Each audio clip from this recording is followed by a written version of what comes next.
welcome to everybody to Gems from the Wisdom Traditions, a conversation circle, where each week we draw from a topic in the Still and Moving Center Almanac, with the theme for this year of 2023 being Citizens of the Future. This week, we take up the topic of the infinite in the moment, which brings to mind that beautiful William Blake poem, portion of the poem, to see the world in a grain of sand and heaven in a wild flower, hold infinity in the palm of your hand and eternity in an hour. So to get our conversation started on this idea of the infinite in the moment, we've invited our evolution biologist and futurist, Sahtouris, Dr. Elisabet Sahtouris, from the scientific tradition, which I would say she looks at from the lens of the sacred. Elisabet has served on the faculties of both Amherst and MIT and currently teaches locally at Chaminade University. She is both a Greek and an American citizen, as well as a citizen of the future. Elisabet, I gladly turn it over to you now. Mahalo, Renee.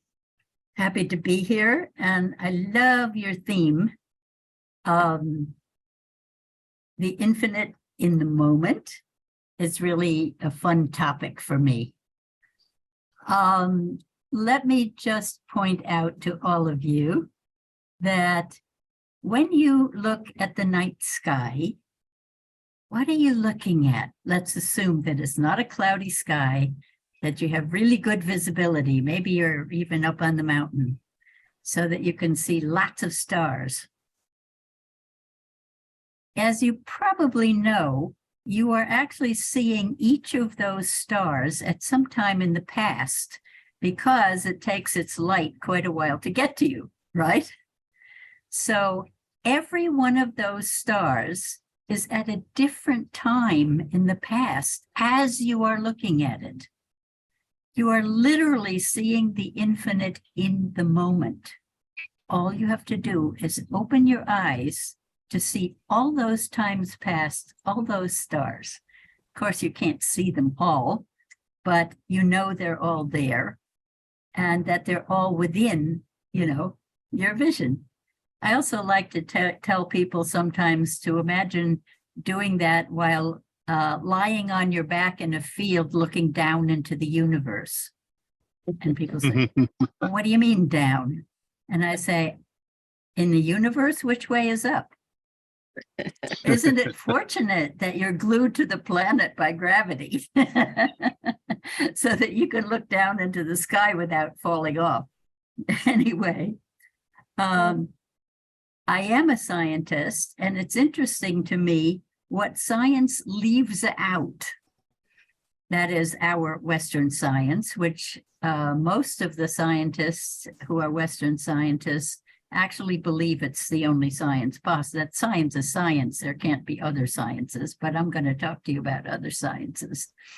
So what it leaves out, strangely, is the eternal now. It never talks about the fact that all of our experience is now. There is no way to have experience outside of now. Any of you ever had an experience outside of now? You can think about the future, you can think about the past, but you're doing it now, right? So it's as if we're standing still at a stillness point in the now, and the world is moving through us in some way, which is a very interesting thought that science never even talks about. Furthermore, it never even talks about the fact that all of your experience is within consciousness. Any of you ever had an experience outside of consciousness? I don't think so. When you're in a coma, if you're having an experience, then it's like an out-of-body experience, right? but it's still somehow coming through to you in your consciousness. So these are kind of big gaps to me in Western science. And so, you know, the ancients seem to have known these things. This is my metaphor, my keyboard metaphor for all that is, for the whole universe, for you, yourself, because think about it, you're made of matter, right? And you're also made of energy, and you're actually also made of spirit, mind, consciousness. What's happening here? As we go up this keyboard, which is a continuum that the ancient Taoists knew, matter, energy, spirit was their way of seeing the world. It's a matter of dematerializing the aspects of yourself as you go up this keyboard, right? So you know yourself as matter, you know yourself as energy, you know yourself as mind, but have you ever thought of that as a frequency continuum that dematerializes along the set of frequencies? So part of this keyboard is light energy, and part of it is sound energy. All science, quantum and standard model physics, seems to agree that the universe is somehow made of vibrations. And that's why I picked a keyboard just as an image everyone's familiar with, where the vibrations go up and down a keyboard. Now, what's interesting about this is that Western science starts in the matter end of the keyboard. And it says, every science rests on a set of axioms or foundational statements, because a scientist can't make a theory about the universe without some concept of what's a universe. And so there has to be a worldview, a set of statements. And in Western science, the first one is the universe is made of matter and energy. And 100 years ago or so, energy was still considered something woo-woo.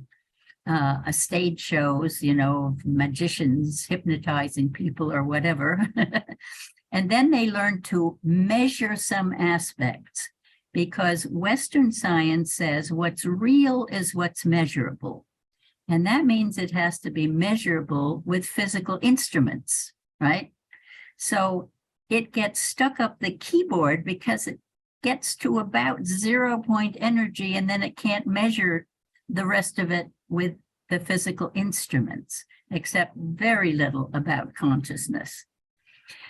So Eastern sciences have started at the other end of the same keyboard, within this field of what they call cosmic consciousness, and they can derive the whole keyboard just by slowing the vibrations down.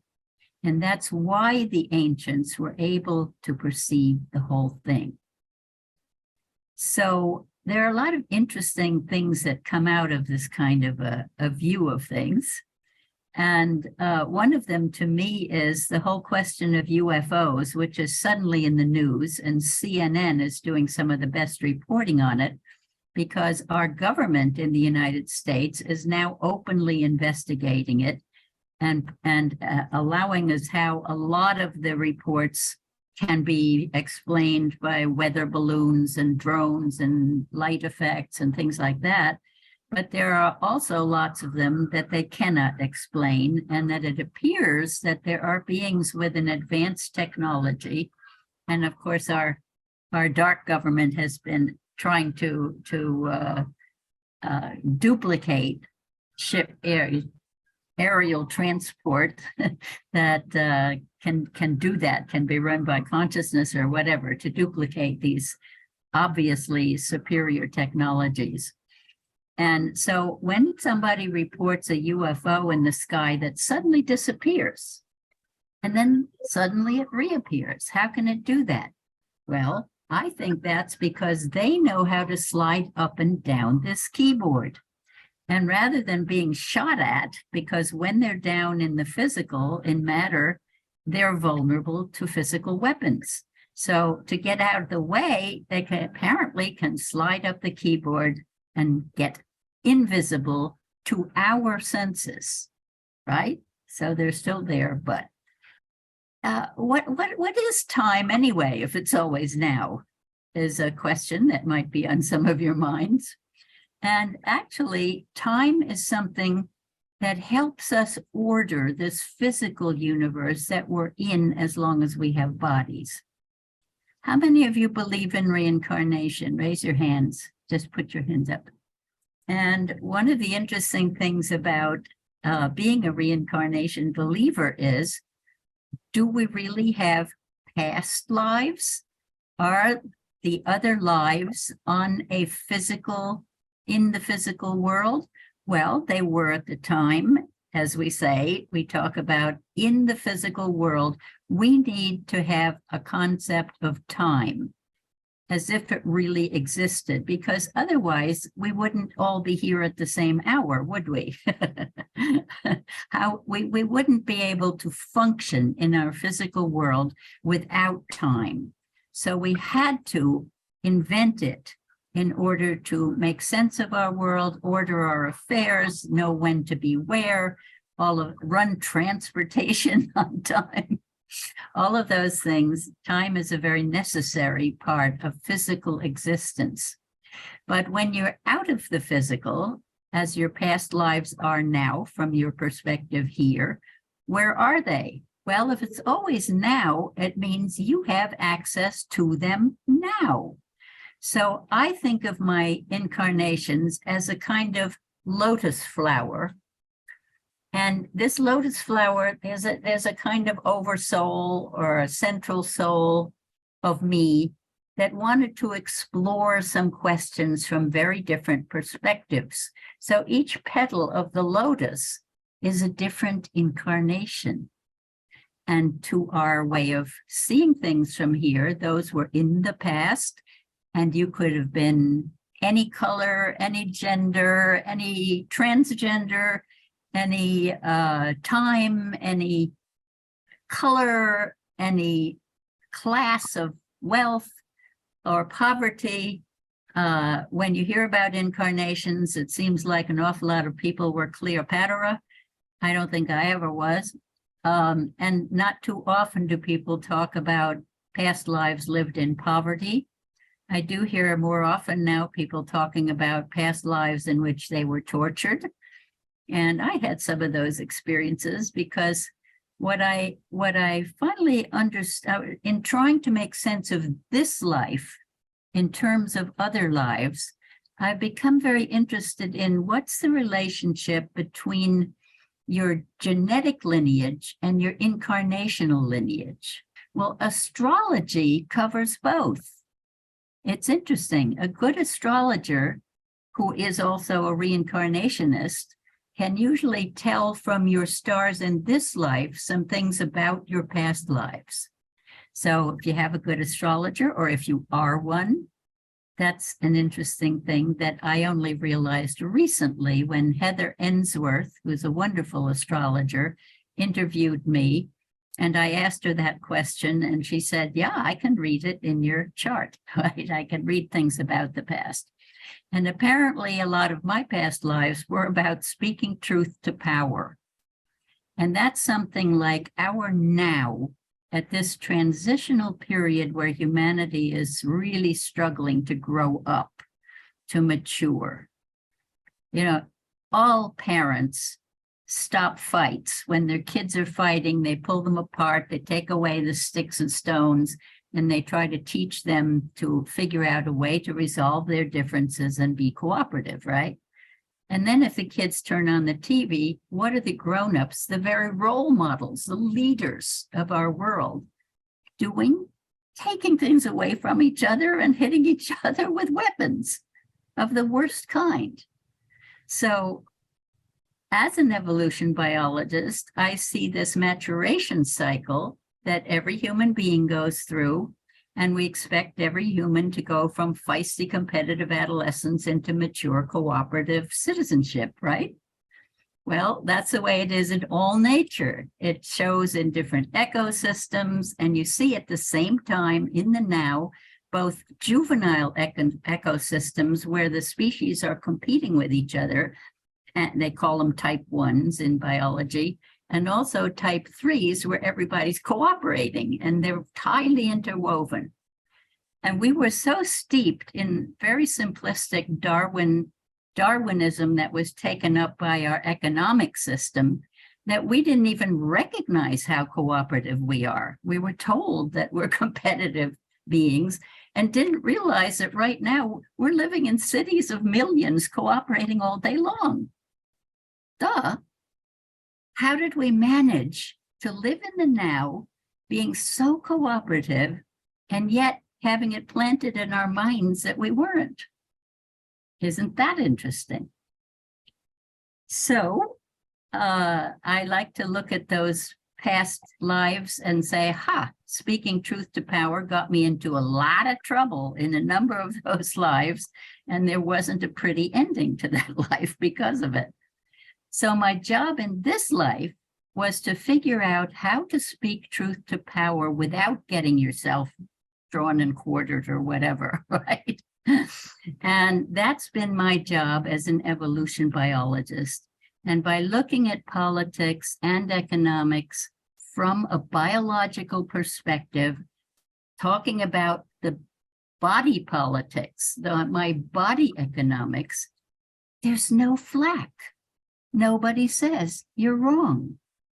Isn't that interesting? So I can talk to the highest level people doing the worst things in the world and say, what you're doing belongs to a youthful mode. And I don't get hung for it, right? Anyway, I find that it works because you can stay friendly. You can recognize that discernment is the game, not judgment. So if you discern, if you try to get where is somebody at now and how do I reach them where they are to get them to move a little bit further up the keyboard or whatever. But be careful about moving up the keyboard and leaving the physical. And this is, by the way, a good tool for teaching young people who are in despair and feeling suicidal. And I've used it that way.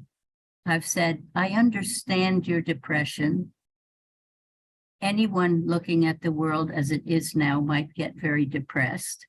But if you give up your body, you will only be able to play in the high keys. Whereas if you stay in it, you can learn to take yourself up into those high keys and play the whole keyboard. Mm-hmm. So one of my best friends has said, who has every psychic ability I've ever heard of, says, our job in this world is to ground cosmic love all the way down to our toes, not just to get it intellectually, not even just to get it in your heart, but to ground it all the way down to your toes. So if we're going to do that, how does it mean we live? And what is the future if it's always now? Are we living the future now? Are we citizens of the future, as Renee talked about in the beginning? How does the future come about? Is it something we sit and wait for? Or can we start living it? Are you treating people the way you want people treating each other in the future? Are you eating the food you hope people will eat in the future? You know, what is it that you're doing that you wouldn't want in the future? And do you have to do it? So these are my thoughts, and it's your turn to come up with your thoughts and questions. Wonderful. Thank you so much, Elisabet. And I'm so glad that you have ended with your own questions for us. It's just perfect. Since all of us come to this circle, bringing our own life wisdom as if we're coming to a round table, and we can speak across the table to each person in the table. It doesn't have to be any one person that's at the head of the table. even though all of us feel, I am sure, so grateful to Elisabet for that just banquet that she laid out for us on the table, let's all think of it. And so any question that you may have, any comment that you may make is to and on behalf of the whole. Roger, thank you for bringing us Elisabet. Oh, you're welcome. Isn't she a miracle? Yes. And she didn't mention the name of her book, Gaia, but it's very fascinating and so many thoughts. Elisabet is just all over the keyboard, thinking and observing and using her incredible kupuna wisdom to continue to explore the questions we haven't resolved yet. And it seems like we think science means we've answered all the questions, and Elisabet makes it clear that we just scratched the surface, but we're way ahead of where we were years ago in some ways. So I have a question that I just want to ask her. My sort of belief system, and I say belief without being sure, but this is kind of what I believe, that past, present, and future are happening all at the same time, if you will. The past is fixed. I know people say it's not, but I think the past is fixed. The present is our operational time, and the future is there, happening as it would happen based on the current situation. But if the factors change, it will change. Does that resonate at all with you, Elisabet? And do you have a better explanation?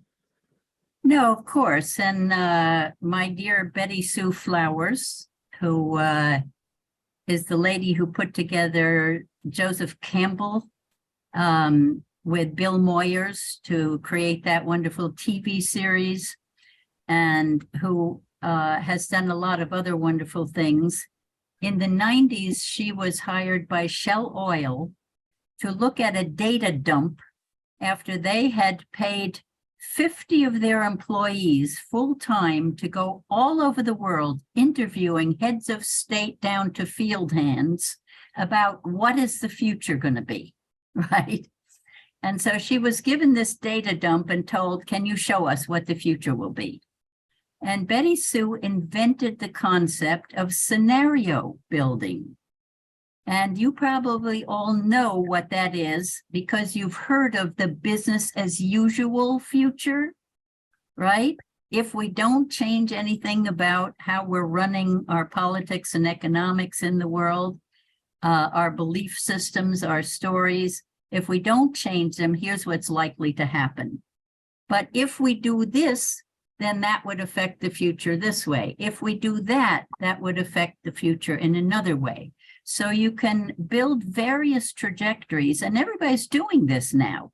You know, they're all trying to predict by looking at different factors. But the point is, Roger, in answer to your question, right, the future isn't something you wait for. It's what we're co-creating. And that is precisely why every one of our behavior matters, because every one of our behaviors is contributing to the future. That's why it matters how you live now, and to live as much as you possibly can in the way you want people to live in the future. For example, for me, I boycott Amazon. I don't want anything to do with Amazon. I happen to love eBay. So if I need to buy something from an internet, I would go to eBay, and I do. And I always find the thing there anyway, and it's probably cheaper, and they really are ethical people who started, who you all know them. They're here, lived here in Hawaii most of the time, and they still come here a lot, and they fund Civic Beat and other good projects. And they are, Pam and Pierre Omidyar are the people who started.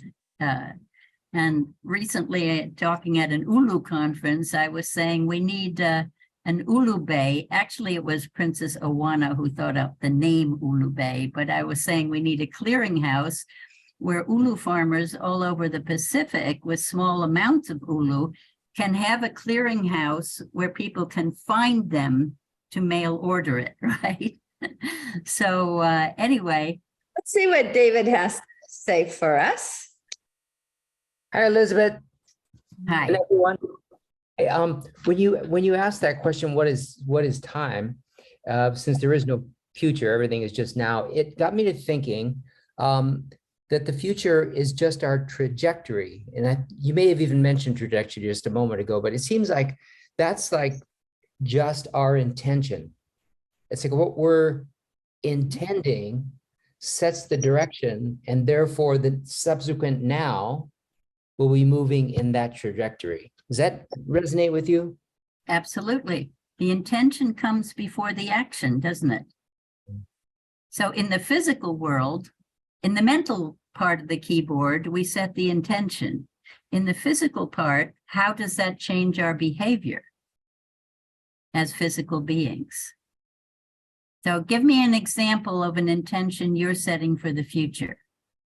Healing my foot right now. Okay. I have a broken foot. Yeah. You have a broken foot. So are you visualizing that foot fully healed? Yeah. I'm seeing myself running again. And are you being kind to it now? You're loving that foot? I am, yeah. Okay. And all of us can send you healing energy too while we're here. That's why I mentioned. So let's all send some good energy to David's foot. I was curious also while I have the talking stick. You familiar with Terence McKenna's notion of the time wave zero, that time is actually represented somewhat in a spiral fashion? So he was looking at paradigm shifts. And when you mentioned the state that humanity is in right now, it reminded me of the idea that we're at a paradigm shift.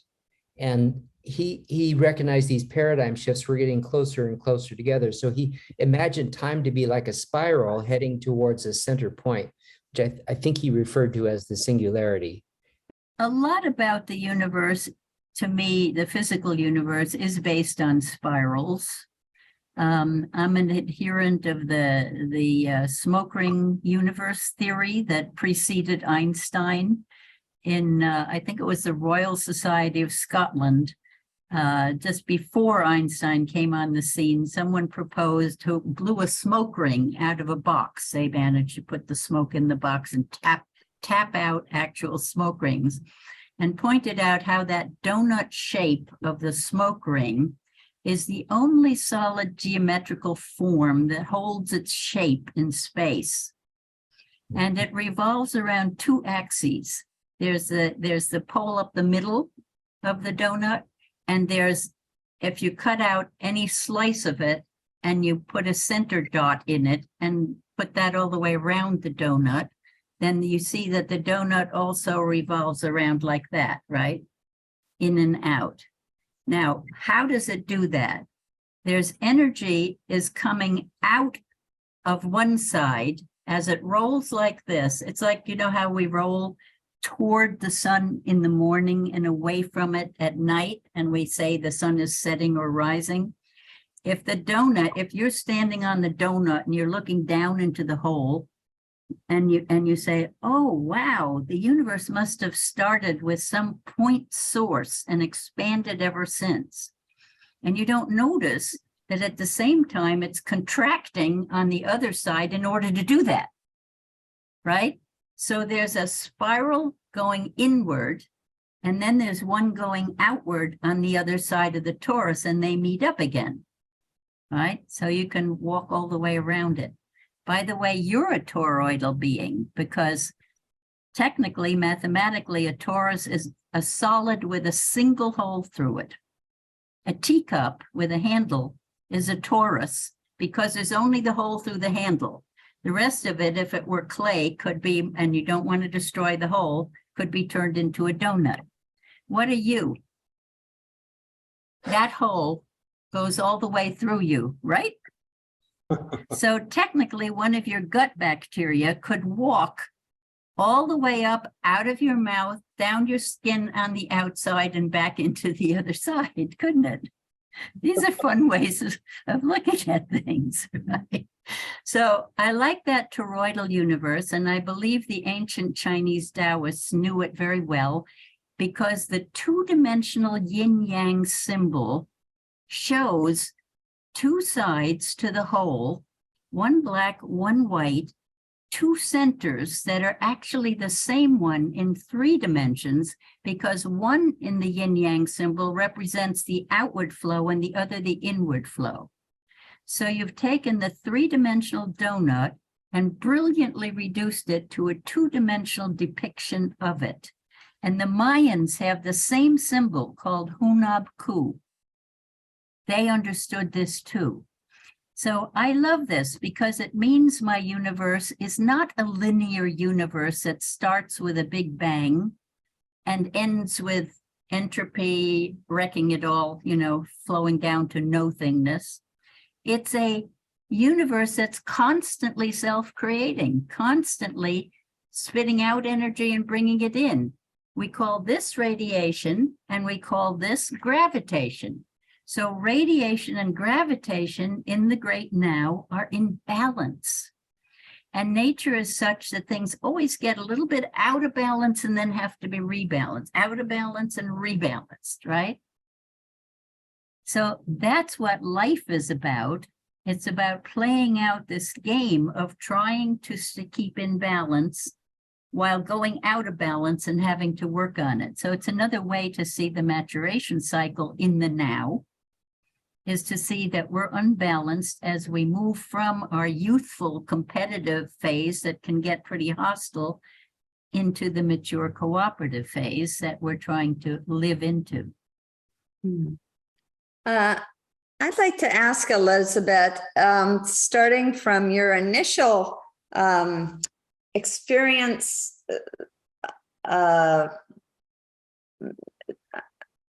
presenting us with an experience we had all probably had of looking up into the night sky or looking down the night sky. You've presented that as an experience we might all have had of the infinite in the moment. And I'm wondering what experiences people here in this group might have had other than that one that suggested to each of us, or each one of us particularly, this idea of something quite infinite that we're able to experience in a moment's time, that we have experienced in a moment's time. I can say for me, when I am dancing Neo, which is my movement practice, I often enter a state of consciousness where I feel absolutely in love with everything in the whole universe. I just have this overwhelming sense of joy. And it's all encompassing. It's quite infinite. And I experience it in the moment. I happen to usually be in motion when that happens. And that's an experience that I have on a fairly regular basis. Wow. I have a very similar experience to the one you just described, but much quieter. When I see the keyboard, what impresses me is what's not there. What isn't there is a sense of I, the me. I mean, consciousness is awareness, but it isn't necessarily my awareness. It isn't necessarily me. It isn't necessarily the sense of an I. And so to some extent, the more I kind of let myself let that go, then that sense of the infinite is there in doing meditation, for example. If you aren't thinking of me, then it all opens up and it goes forever. The feelings, the emotions, everything about it. When I was studying philosophy, one of the philosophers I liked was Heidegger. And he talked about the sense of what is this sense of identity. And he talked about a spiral that was like a hermeneutic circle. In other words, you go around, and as you go around to the 360 degrees, it sinks down. It goes on to that spiral. And so every time you make a circle, you have a different sense of consciousness. And at one point, it may be in meditation or in dance where the parts that make up that consciousness are not ego driven, they're experiential. And so to me, that is all very interesting. I believe in reincarnation simply because I believe in karma. And it means that whatever happens to me is karmic. It's all, I can't blame anyone else. I can't blame the universe. I was born at this moment with these parents, with these conditions for a good reason. And I don't need to know exactly what that reason was. I just need to know that I own it, in the sense of that's what creates me. And, you can't use language without this sense of an I, but you don't have to hold on to it. And the other thing that's not on your keyboard is a sense of certainty. There's an uncertainty. I will do something. I of course want to. I'm a vegetarian because I want that to be the way I relate to the world in a certain way. But I don't know what that'll affect in terms of the climate. Just my individual decisions. I don't control what happens. There's an uncertainty, and that's okay. I can still do what I think is right from my point of view without getting all caught up in what is my role in the whole thing. And so, that's a long way of looking at this sense of the fluidity of all those dimensions on the keyboard not being identified with an I. Thank you. Well, when Elisabet, when you spoke about radiation, gravitation, it reminded me of the statement by the French philosopher Simone Weil, who said there's two forces in the universe, light and gravity. And I wanted to go back to your keyboard. That's just, I'm set that aside, but I wanted to look at your keyboard example. And most scientists spend a whole lot of time, like 90 or more % of their time, focusing on matter, that side of the keyboard, and very little time thinking about spirit or consciousness. And the idea of the keyboard, in some ways, you could use it mistakenly, I think, to say that matter or say that spirit is nothing but etherealized matter, or that matter is concentrated spirit. And in some sense, I think a lot of scientists say that, consciousness or spirit is nothing but an outgrowth or a byproduct of matter. But there's another way of looking at spirit and matter, and it's kind of like the symbol of the caduceus, which you have the two serpents that are interweaving back and forth. And rather than there being a continuum between matter and spirit, that they're actually distinct, that consciousness and matter are actually distinct, and they're both at all the different levels of the keyboard, just like light would be and gravity, or radiation and gravitation, they would be there all the way through.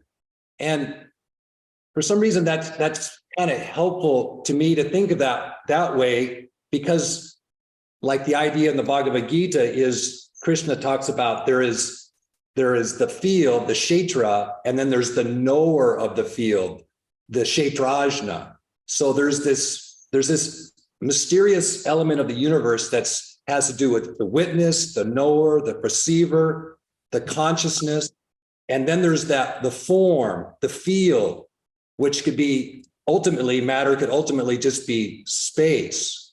It could just be a field where consciousness is, but consciousness and matter are present on all the keys. It's just another way of looking at it.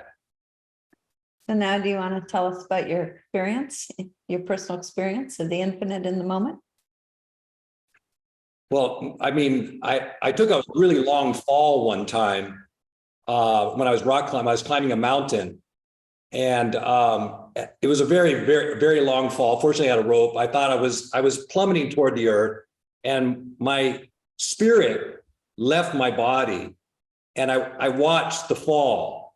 So I was completely out of body experience. So that visceral experience made me think more about there being this clear distinction between my form and this thing that inhabits and embodies that form, but can leave it.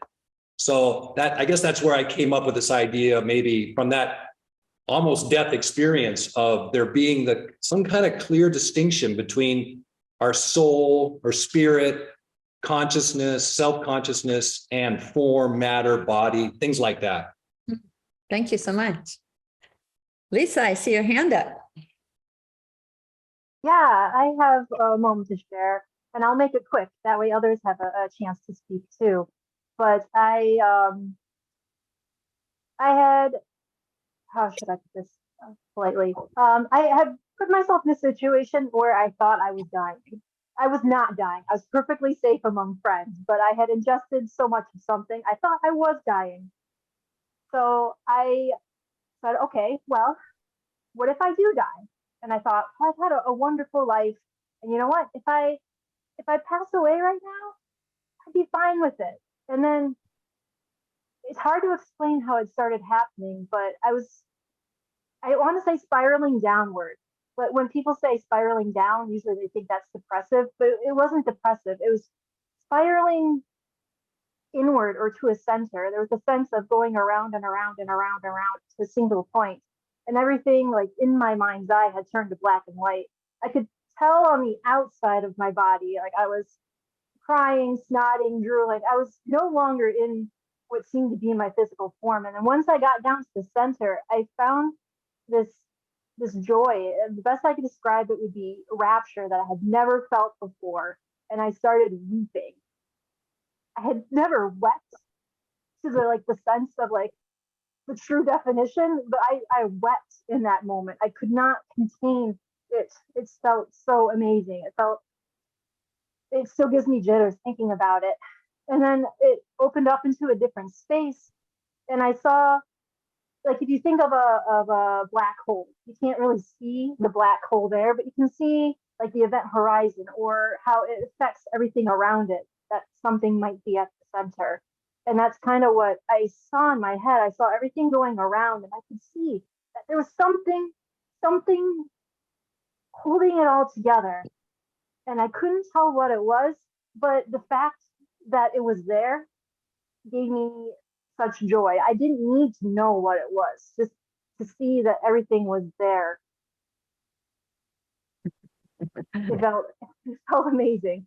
So I think in that moment, I was somewhere in the infinite. Carol Ann in Carmel Valley. So, and this is something that I know I've told Cliff and Renee, and I think that others have heard this before too. I had two separate incidences where I had a near-death experience. Once was because of a medical emergency and I lost consciousness. And the other one was a 10-minute resuscitation after an intentional drug overdose. And there was a sense of decision that I had to make in that unconscious existence, where it was like I saw my whole life that I've lived in this host. And then there is this warm familial web of people, spirits that you congregate, or I congregated with. And I was told that I still had a obligation, or my life here on earth wasn't finished, and that I needed to go home and to work through my life because I was going to be of service to other people. And I woke up and spent some time in ICU and, medical rehabilitation, and realized that what we are living in this moment is the actual destination, that our souls seek to inhabit a human form because in our physicality, we have the ability to actually feel what love feels like. We can taste, we can smell, and centrally, these hosts keep us intact to things that evoke memories to our spirit. And so I went on this big spiritual trek, and over the last 2 years of being a student of Renee's and part of this group, I've been able to make sense of my experiences in the unconscious realm, or where I went, or what happened to me, and find reason and purpose enough to live in my body and be present and build and love a life that was worthy of the journey that I had made. And I can say that for myself, in listening to you talk about the way that you dialogue with people that have experienced suicidal ideation, I wish somebody had said to me what you say to people, because it's very inspirational. So thank you guys. Oh, thank you so much, Carol Ann. Roger. What had a real impact on me, learning about Anita Moorjani and how she was in the hospital in Hong Kong with tumors the size of lemons all over her body. She died, according to the measurements. She met her father and a friend, and they said, you can go if you want now, but it's not your time. And so she came back. In a week or two, the tumors had all disappeared. And what I wondered was something that Carol Ann just said. What made her come back? Why'd she come back? She was miserable, She came back, I think, because this is the moment. We're in the experiential moment, just what Carol Ann's saying. When we can do things. If you're a spirit, you can't play on the lower keyboard. All you can do is facilitate those playing. And being in a human body, if everything's energy, then we have the capability of manipulating that energy with our mind, body, soul, and we can just change things. You go in a room and people are unhappy, it changes the whole energy. And if a butterfly flaps its wings in Asia and it has an impact in New York, just think about that in terms of the brilliance of having a body for 80 years or 100 years or whatever we're going to get here. So I think it's fascinating, and I also think that we ought to look at science today as just the tip of the iceberg, whereas 500 years ago there wasn't even a tip out of the water. But now we got a lot of science, and we think we got so much because we got iPhone watches, but really we're just scraping all this top of the keyboard stuff.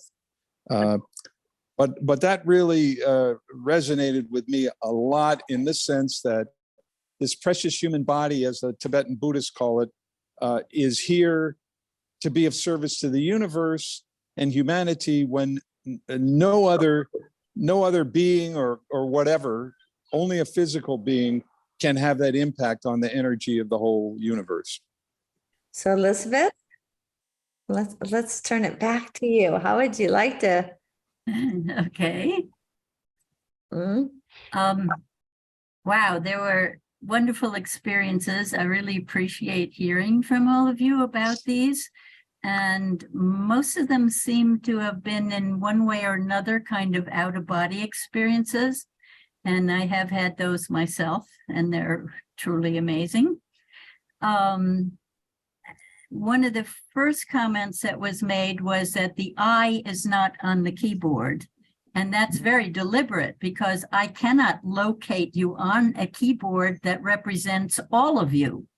Now, yes, each of us has a perspective. How many of you know the metaphor of Indra's net? Raise your hand. Indra's net, right? This was an ancient India model in which there's this huge, like, fisherman's net that represents the whole universe. And at every junction where the net has a cross of the threads or the strings, there's a gem, a pearl. And that pearl reflects all of the other pearls in the universe.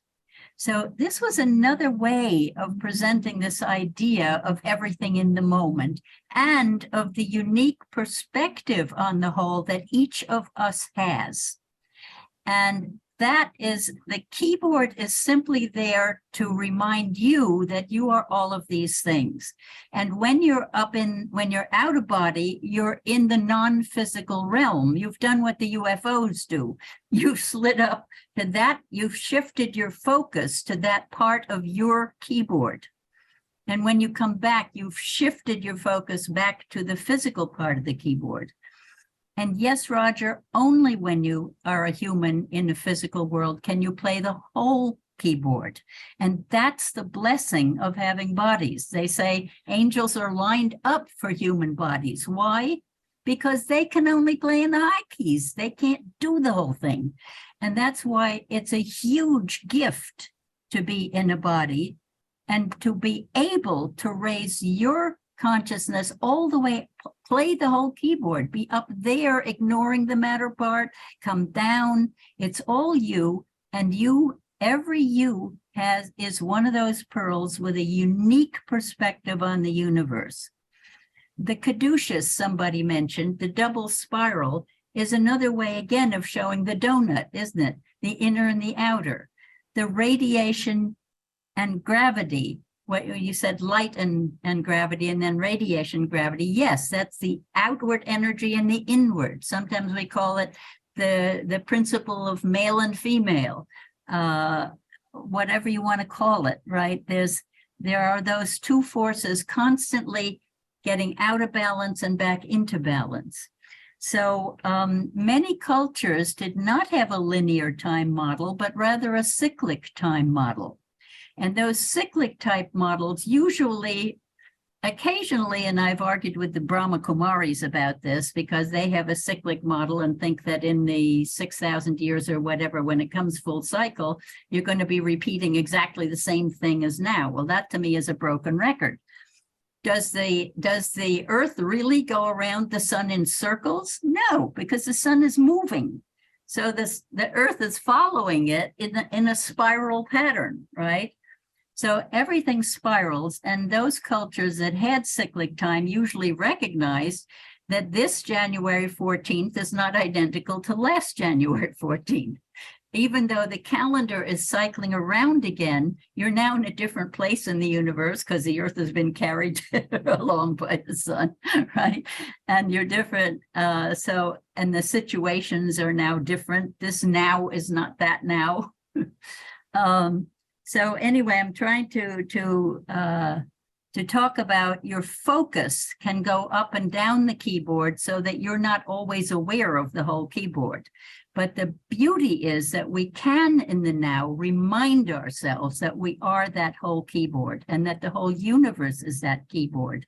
So that the universe, the cosmic consciousness, is constantly materializing and dematerializing, right? It can do all of this wonderful thing. And my basic principle for a universe is really anything that can happen will happen. But because certain patterns get set up in the universe, it's not always open to do anything. I can't flap my arms and fly, right? Neither can an elephant, except he's Dumbo in a cartoon, right? So it's a marvel to be in a human body. I didn't think I was going to make it to this year, this now. and something happened and I got jerked back into living longer. So here we are. Have I covered the main questions people wanted to ask? You are the whole keyboard and you are unique. Every point of view in the cosmos is like a pearl in Indra's net, and yet all of them are all of it, right? When you can wrap your head around that, it's really fun. When you get comfortable with that, it's really fun. And yeah, out of body, being warned. You know, just the other day, I saw somebody's advertising a course on how to take a dying loved one out so that you can see what happens to them after death. Well, the friend I mentioned before did that for years, sat with dying people, taking them out. And Dannion Brinkley, who died several times, teaches it. He calls it the CIA. I forget what it stands for, but it's a funny acronym.